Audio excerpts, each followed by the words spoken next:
Today on Podcast Them Down, we're going further down the iceberg.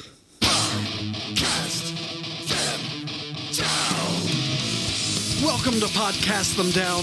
I'm Tim Regan from U.S. power metal band Burning Shadows, Fade to Black Metallica tribute, Dual-Violin folk metal band ISENMOR, and recently vacated Graves true zombie metal.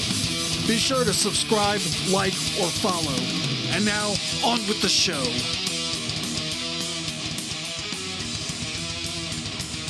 So I am once again joined by Mike, and we are going through some obscure, increasingly obscure Dream Theater facts, and some outright lies coming.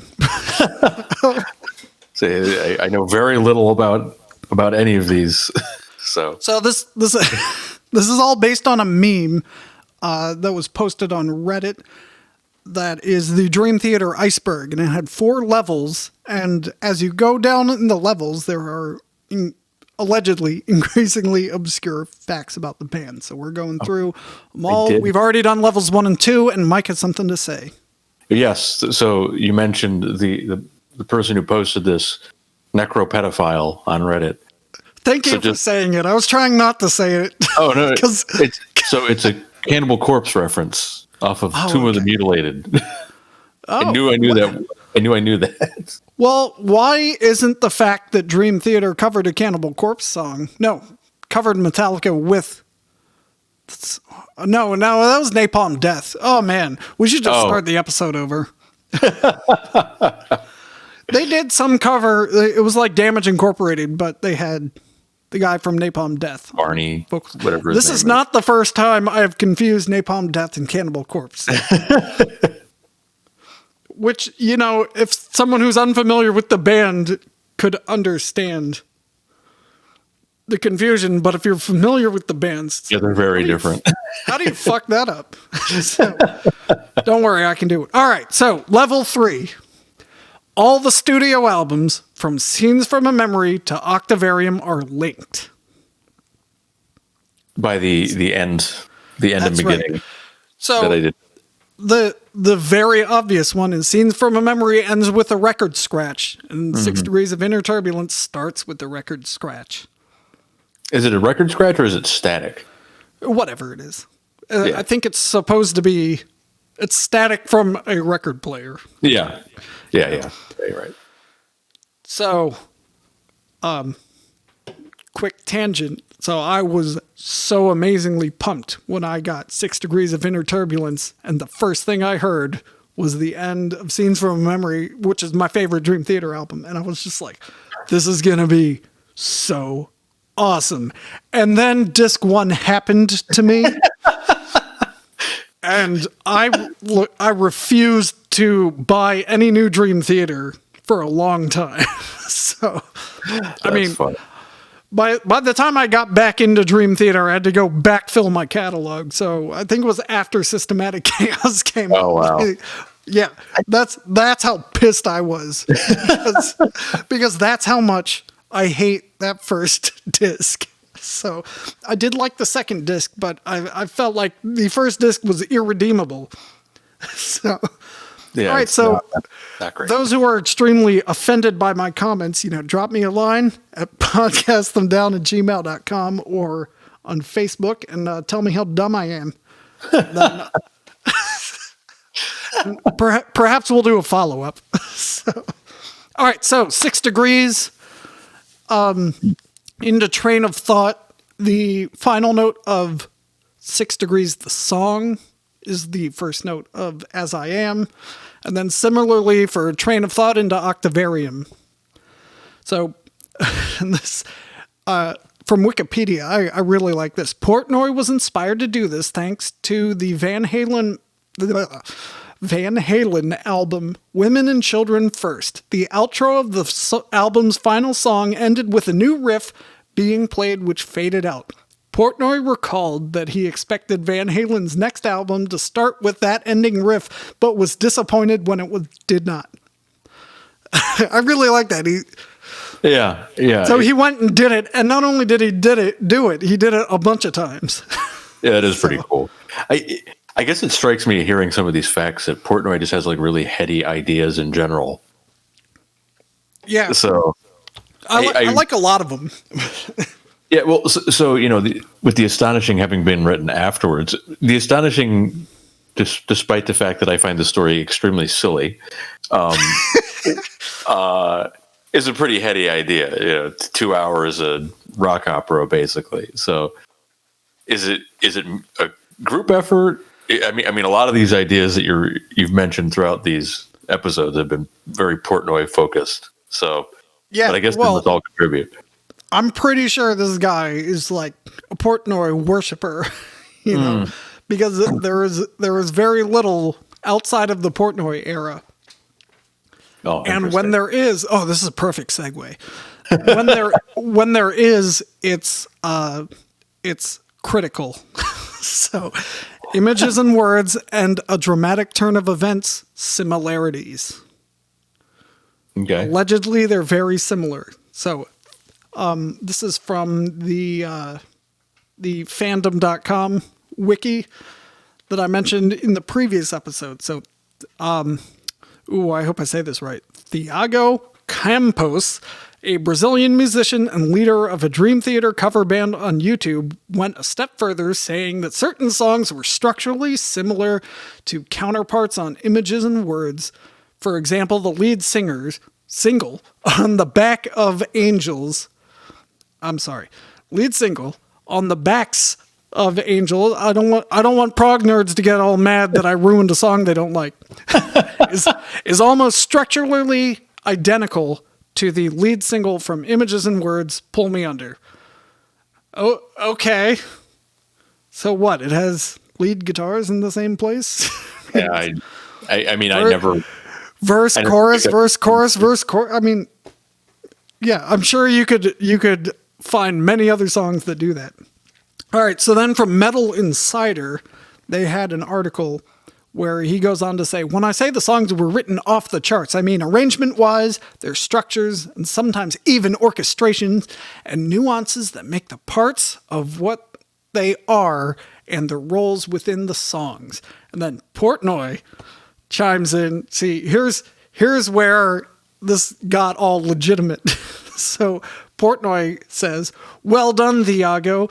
Great post and spot on. I immediately noticed everything you wrote about on my first listen, and I found it all incredibly strange. If they are indeed intentional nuggets, then I guess that's a pretty cool idea. However, if they were desperate attempts of secretly rewriting the past, maybe not so much. I guess only they will know the real reason for it. So that is bitter that he got fired, Mike Portnoy, saying that this guy who says they just rewrote Images and Words is correct. So I don't buy it. Any similarities are just a coincidence. You're like, come on. Yeah, I mean, and if they are, like, who cares? Besides Mike Portnoy and this Brazilian guy. So.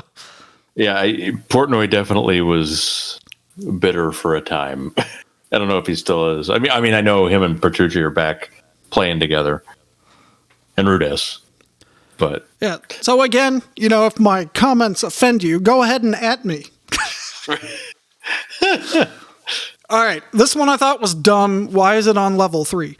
Misunderstood solo oddities. So the only thing I could find about this is that the solo in Misunderstood of the travesty that is the first disc of 6 Degrees of Inner Turbulence is Petrucci played it forwards and then reversed it on the CD. Who cares? So did James Hetfield. I got a fact for you. Of the first disc. Well, what level is this? We need to have it at the right level. Probably 3. All right, then go ahead. It's okay. There is a track, and I don't remember which track it is. I'm looking this up. But there's a track on the first disc of 6 Degrees of Inner Turbulence where I believe Petrucci is using an Ernie Ball Music Man bass guitar. It's not a bass; it is a 6-string guitar pitched in with the E at the bass. I believe it or not, I've seen one of those. Yes. It's like it's a guitar, but it's got thicker strings and it's tuned down an octave to where a bass would be. Yep. Yes. So I don't remember exactly which track that is. It might be Disappear. It's either Disappear or Misunderstood. I don't remember which. But I believe that's true. Hopefully I believe it. I'll buy it. So I realize this is an audio medium, so if you happen to be listening on Twitch, or I mean watching on Twitch or YouTube, when you look at your monitor, I can't help but notice you're craning your neck upward. And look, so how high is your monitor? Oh, I have one. Okay. So I guess okay, I have my forehead. So here's my first monitor. All right, so so probably it's like straight ahead of you, so maybe down a little bit. So 6 inches up and over to the left is the bottom of one of my other monitors. I hope that's it. I hope it's just the two monitors, and you have one way up here for some reason. Oh, there's a band that did that with their cymbals. Was it like Camelot or something where they have one cymbal way up there for no reason other than to be just obnoxious looking? Yeah, that's a better word for it. Obnoxious. So I do have 5 monitors. This is what I have. So I've got two ones up at so I have to crane my neck up to left and right. It's fantastic. It's like mission control there. Yeah. So if you have 5, I'm sure you have. There's an empty space where I don't see how 5 monitors can fit without there being an empty space. Yeah. So when are you going to fill that empty space? I've thought about it. I don't know what I'd hook it in. So I have 3 computers, and I don't know which computer I'd hook it into. I'm sort of paralyzed. The 4th by one that. is the answer. You get a 4th one. I mean, I do have a Raspberry Pi that I could hook into it. Perfect. That's an interesting idea. You're welcome. All right, the next one. This one's great. I had never heard about this. Do you know about the Mike Portnoy imposter? No. All right, so I will link a video that explains this better. But there was a guy in the early 2000s posing as Mike Portnoy, going to gay bars and picking up and being intimate with people and then robbing them in New York City. So that's really fucked up. Yeah, so this guy, I guess he looked like Mike Portnoy. He'd go, "I'm Mike Portnoy and I'm confused and I wanted to try, something else." And he'd get people to take them back to their place, and then they would do whatever they do. And then when they woke up the next morning, they'd be gone, and they'd have the Mike Portnoy imposter would have stolen a bunch of stuff. So he basically went and so Mike. So it's this isn't funny. Like it's basically rape. It's it's rape and theft, and it's not. Jesus Christ. Well, that's a weird thing. From the sound of things, everything was consensual except for the robbery. So, well, I mean, that sort of borders on like rape by deception, right? It's like you think you're. Yeah. But exactly. But it's like, what a weird thing to be associated with Portnoy. That is not really a thing that I would have. Like even if you're the person that's going to commit this, why? I guess you're looking at celebrities and you're like, I look a little bit like Mike Portnoy. I could get away with this. I mean, is it just that opportunistic? It's unclear because I don't think this person was ever caught. Jesus Christ, that's terrible. Yeah. So let's go to one that's less terrible. Dream Theater predicted 9/11. Oh yeah, the 6 Degrees cover. It was live scenes from a memory. Okay. And the release date was September 11th, 2001. Whoops. And the cover is an apple with the New York skyline on fire. And so people say they predict it. So I actually own that CD, and I believe I forget when I bought it, but I definitely bought it new from a store. I don't think I bought it the day it came out though, but I got it before they pulled it off the shelves. I wonder how much you might be able to get some cash for that. Oh, I'm never selling that thing. Yeah. That's pretty cool. Yeah, so I'll show it to you, but I have to, enter the combination and take it out of the hermetic seal. And exactly. Mm-hmm. It's like the David Duchovny scene from Zoolander. I accidentally step on it. And okay, maybe not. Maybe I won't show it. All right.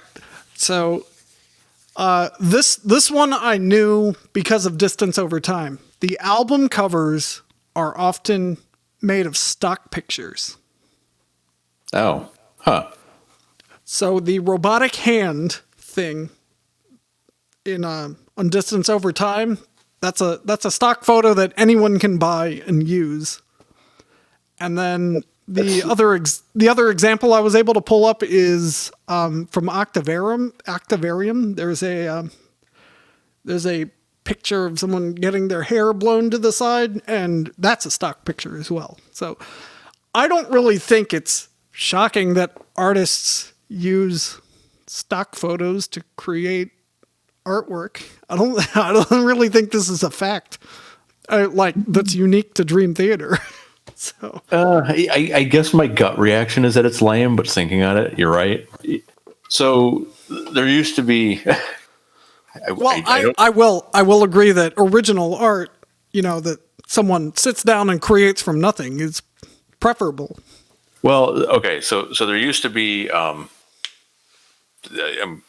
This is a sort of weird aside, but there used to be a digital artist who did a bunch of death metal album covers that I thought were super cool, and his name was Daniel Long, and he's like since disappeared. I can't find him anymore. But I believe he did some album covers for Iniquity and whatnot. But they were basically like montages of shit, but like morphed and massaged digitally to make them look really strange, which I really like. But I can't imagine you're probably right that he would use stock photos and then just muck with them to make them look good. So, yeah, I guess that makes sense. Yeah. Yep. So. Oh, that one's kind of underwhelming for level 3. I mean, come on. Yeah, just a little bit. All right, so next one. Scenes from a Memory and Octavarium connections. Both albums share themes of cycles and the story ending where it began. I think that's kind of meh. I'm meh on that one. Is that, just a song? Does the song 6 Degrees of Inner Turbulence end where it begins? This is Scenes from a Memory. Oh, I'm sorry. Scenes from a Memory, yes. Okay. Yeah, but it doesn't really end where it began. It kind of does. It's a bit of Open your eyes, Nicholas, but... It's a bit of a stretch. It's fairly... Okay. Fair enough. All right, next one. This was added by that John Princeton guy. David Prater naked during Images and Words recording sessions. So I had to look this one up. So David Prater was the producer of Images and Words. And there was an article on loudersound.com. And I'm going to quote, Kevin and Mike both had big issues with David. So that's Kevin Moore and Mike Portnoy. And Kevin and Mike both had big issues with David Prater, but he got along fabulously with the two Johns and myself, clarifies Labrie. Petrucci agrees. Sure, he could be forceful in expressing his opinions. I recall having been proud of my guitar solo for Surrounded, and he told me it sounded like a bad Van Halen solo. But Prater did an amazing job for us. Neither can confirm or deny the rumor that Prater insisted on getting completely naked and turning off all of the studio lights as he mixed the album's epic opening track, Pull Me Under. Oh. Okay. That's a weird one. If that's your method, that's your method. Get results. I have not tried that technique. No. I feel like it would be cold. Yeah, I don't. I think I'd be too focused on the discomfort than I would be. Right. How much better would the ISENMOR album have been if,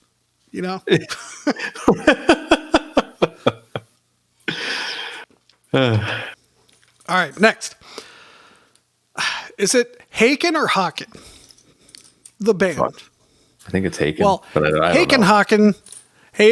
Haken's Vector and Scenes from a Memory Connection. So this was another one added by a user by the name of John Princeton. So when it came time for this is from a Dream Theater message board. When it came time for Portnoy to pay tribute to his 50th year on this planet by playing Dream Theater songs he wrote, such as the Alcoholics Anonymous suite, he used the members of Haken to create the backing band for the Shattered Fortress tour. That tour also became the source for inspiration for the band Haken as they used the tour to start thinking about their next album, writing the riffs and songs in the downtime between concerts. The result, a concept album called Vector, and it was also released the same date as Scenes from a Memory, which was October 26th.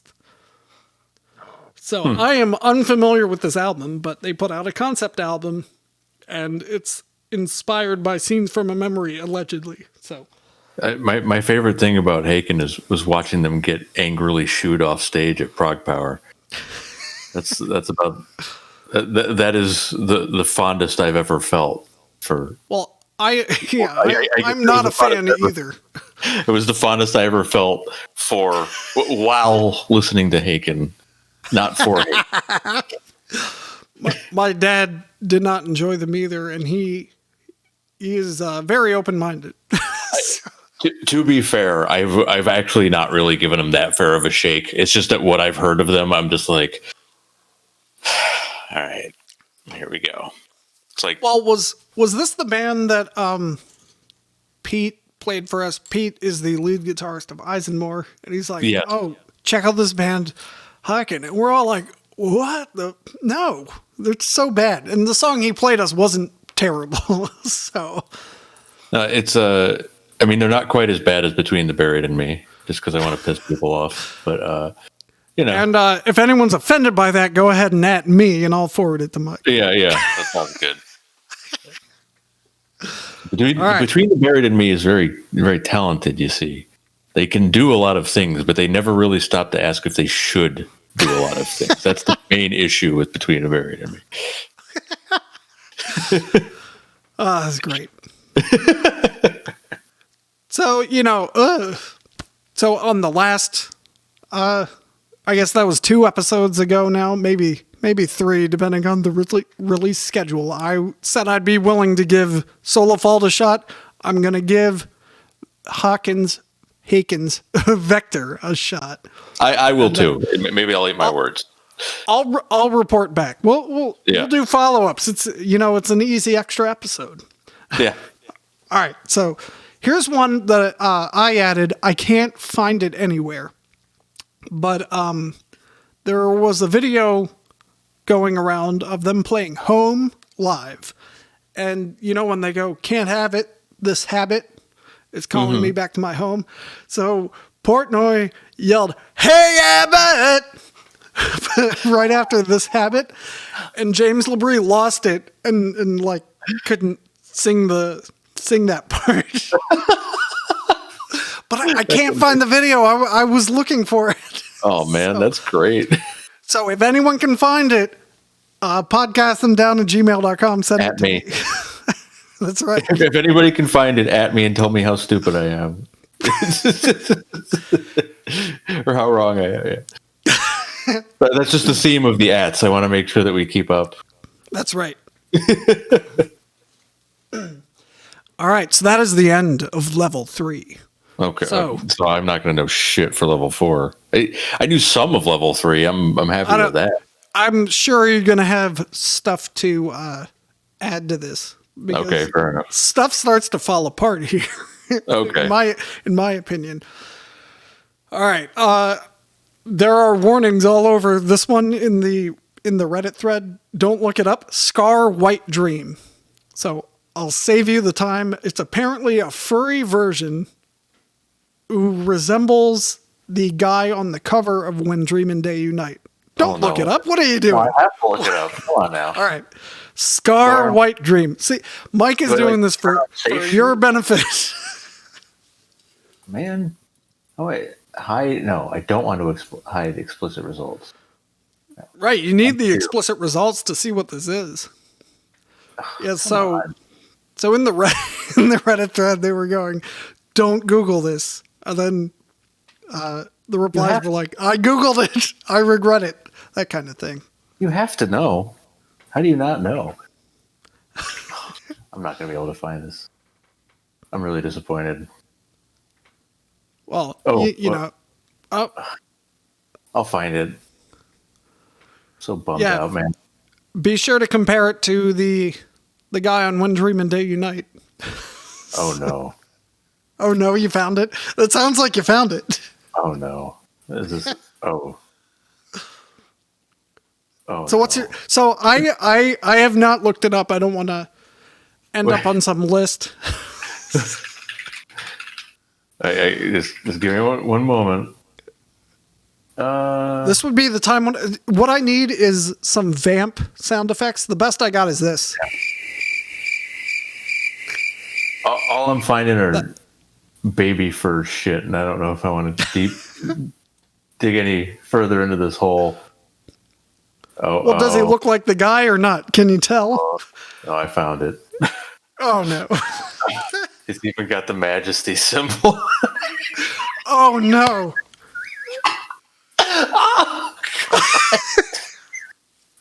Oh, this is amazing.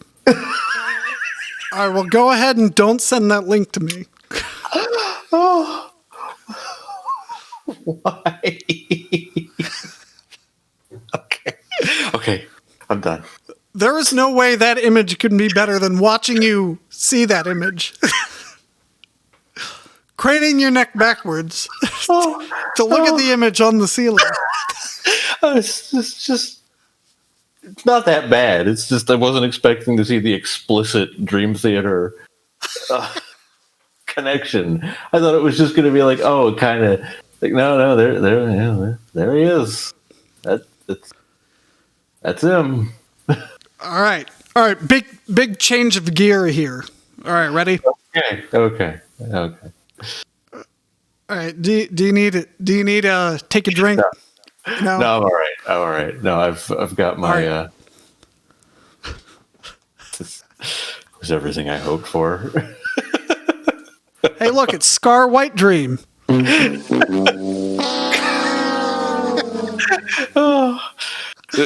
just reminds me of being like early internet days where you just looked at shit that you knew was fucked up just for the sheer sake of it because you thought it was hilarious.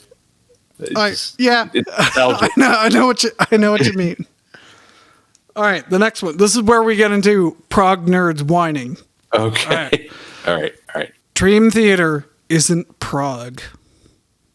Okay. And there's no explanation for this.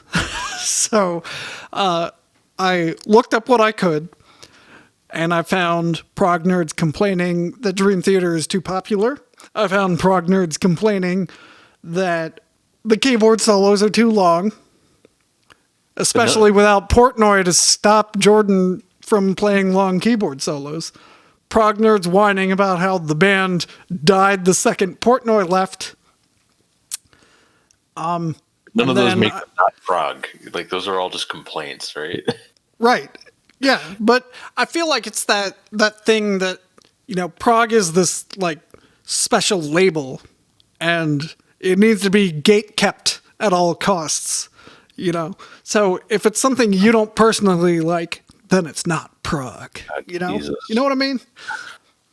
It's just exhausting.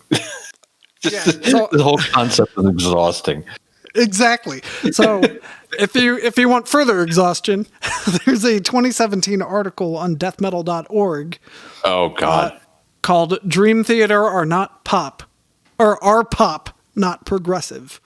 Is this? And it's basically some death metal edgelord who gatekeeps the definition of prog.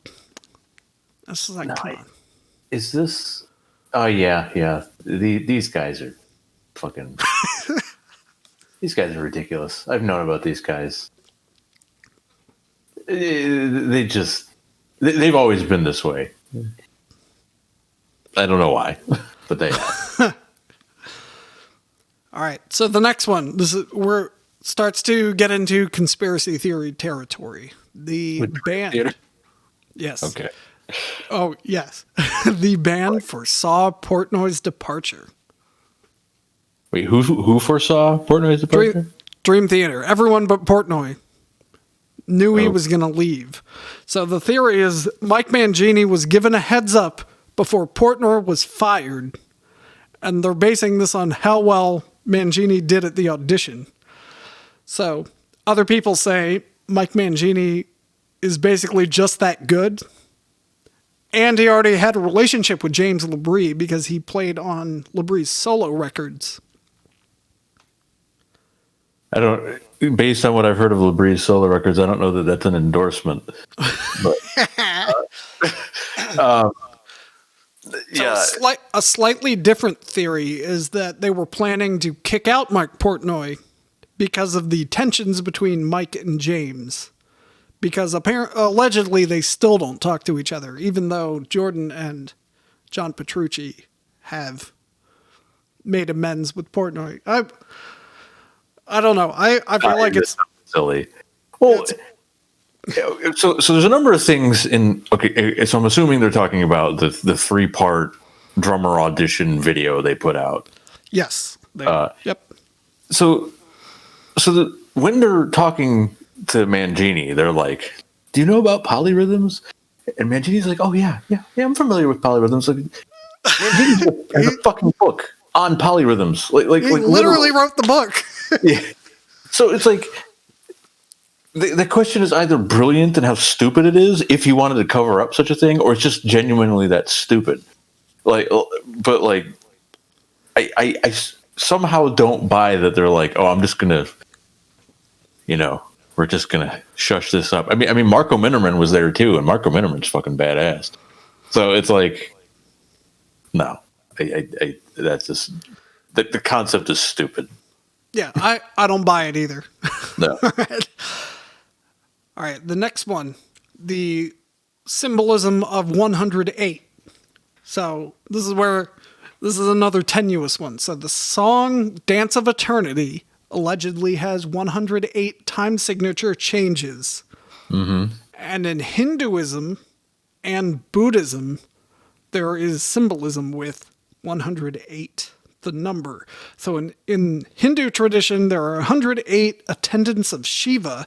So malas, which are beaded necklace prayer beads, have 108 beads. And Lord Krishna in Brindavan had 108 followers, and there are 108 temples of Vishnu in this. Oh man, this is a hard one to say. Sri Vaishnavite tradition. Probably said that wrong. I apologize.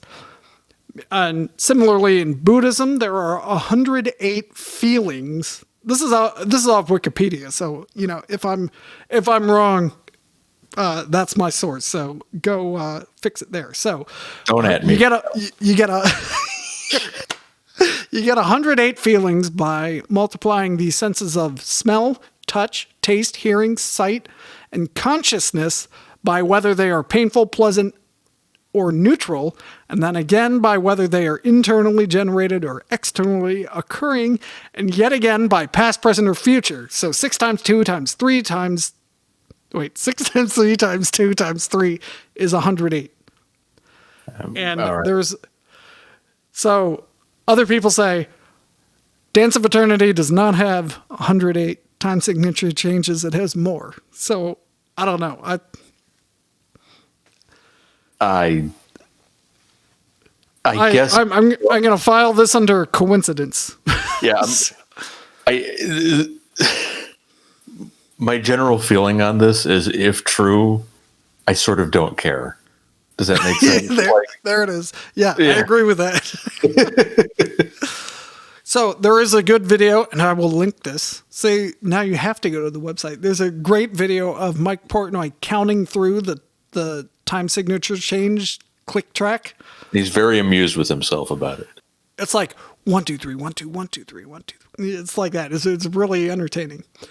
All right, the next one is the Jong Myung apparition, and Jesus Christ. What is it? no, it's even dumber than you think it is. Oh, great. It's an Iceberg meme joke. 'Cause these Iceberg memes usually have some apparition, so he's stuck in the John meme. Can we go on a brief tangent? If it's about John Myung, I have there's one coming up about him. The fuck is the Iceberg meme? It is an image. See, this is why I wish I could have showed you the thing. Right. So it's the image that has all the facts on it. So all these facts are just like some words on top of an iceberg, and you know the easy to find facts are at the top of the iceberg, and so you find some interesting fact about Dream Theater. Well, that's just the tip of the iceberg. That's the idea. But is it more than just Dream Theater? Like, is an iceberg? No, it can be anything. It can be anything. Okay. God, I feel old. Not as old as I feel, but I think it's dumb. All right, the next one. I think it's dumb, but not as dumb as the next one. Dream Theater is Illuminati. Well, is this the apparition? No. That's the end. It was just a dumb joke because the iceberg meme usually has an apparition on it. Oh, God! This is just really flying way over my head. Exactly. Well, exactly. So the next one, Dream Theater is Illuminati. Okay. All right. So between the Majesty symbol, the all-seeing eye on the train of thought, the alleged prior knowledge of 9/11, and the song Illumination Theory, and a rite of passage, which is you have to complete a rite of passage to get into the Illuminati.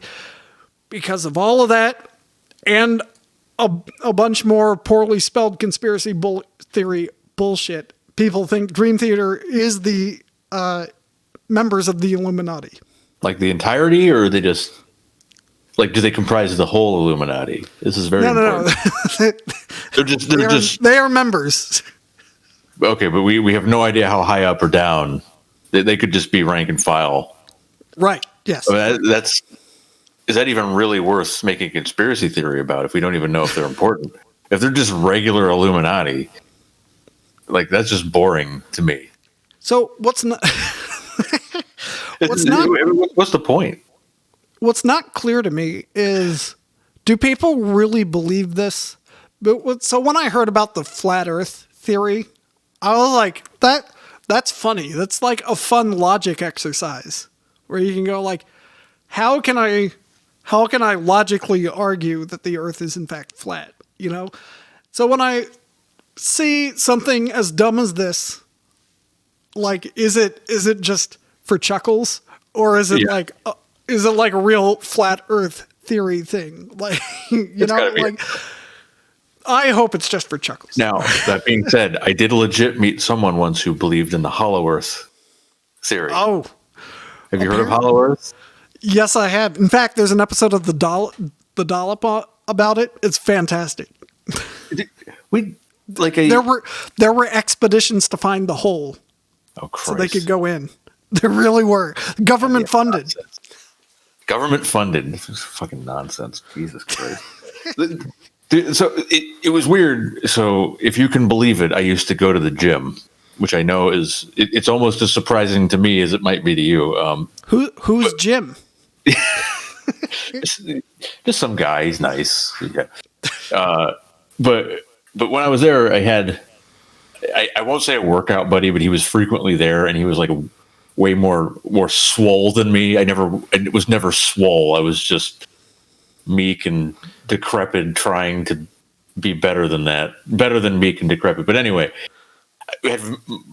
over the course of a year, I had dozens of very mild conversations with this guy. And the one, he was like, "Yeah, I believe in the Hollow Earth." fuck it. Yeah, you know, there's just like a jungle in the earth. What? Okay. Can you spot me? I just had no idea that was a thing. I think that might have been my introduction into this sort of conspiracy theorist stuff. I just had no idea this was a thing. Anyway, on to more insane Dream Theater facts. All right, there are only 2 left. Okay. So, the John Myung tackle. Tackle. Okay. All right, here we go. John Myung is set.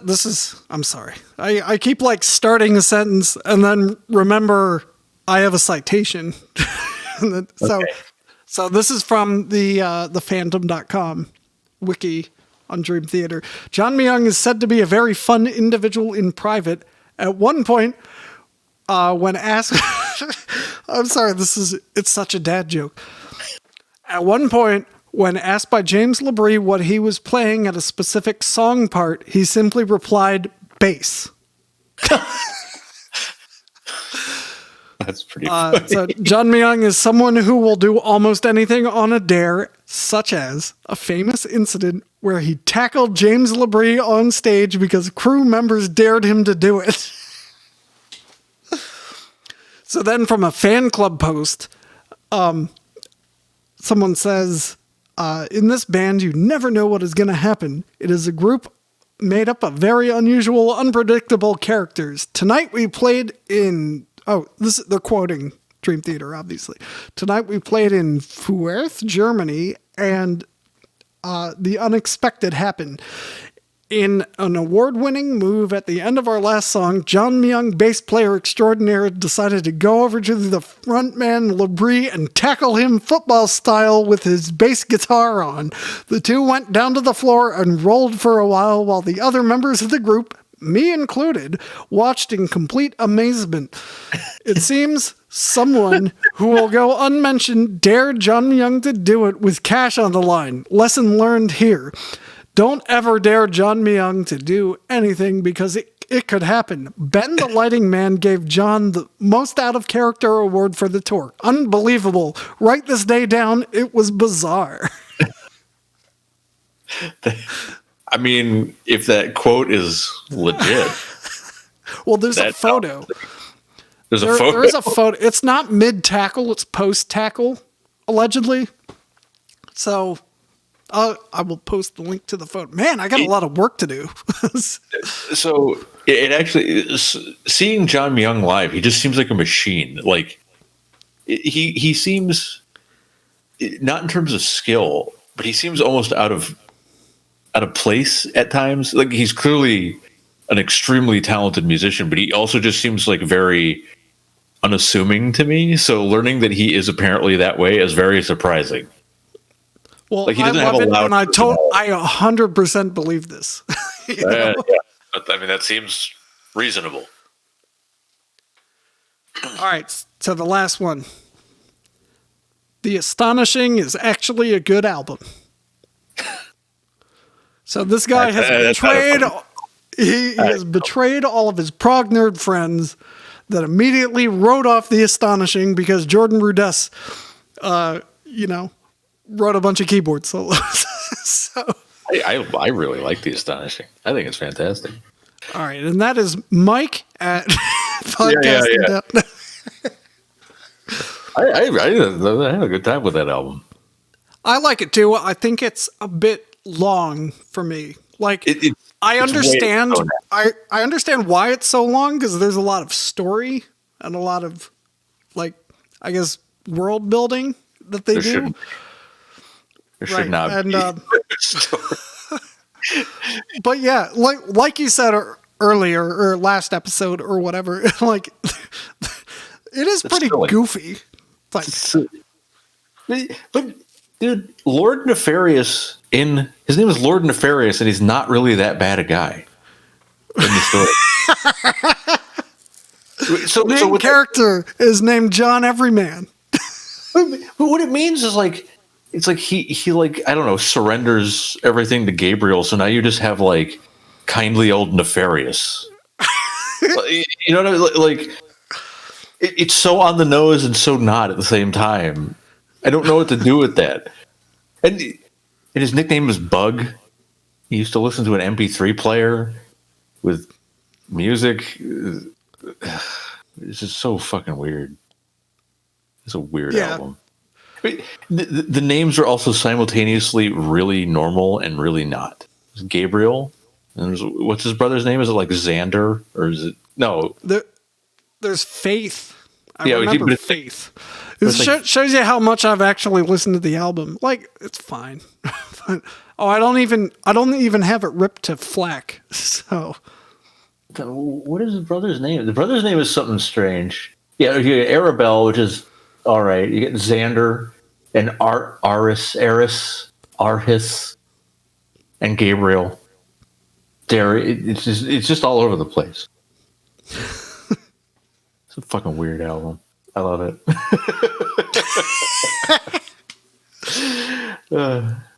All right, well, that is the end of the iceberg. Below is just the icy depths of the sea, I suppose. It's just people making up shit, even more so than they had for the fourth level.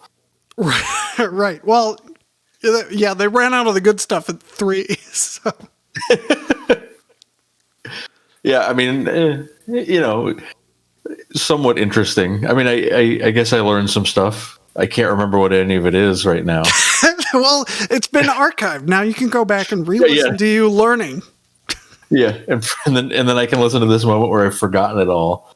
But there were some fun conspiracy theories. The Illuminati.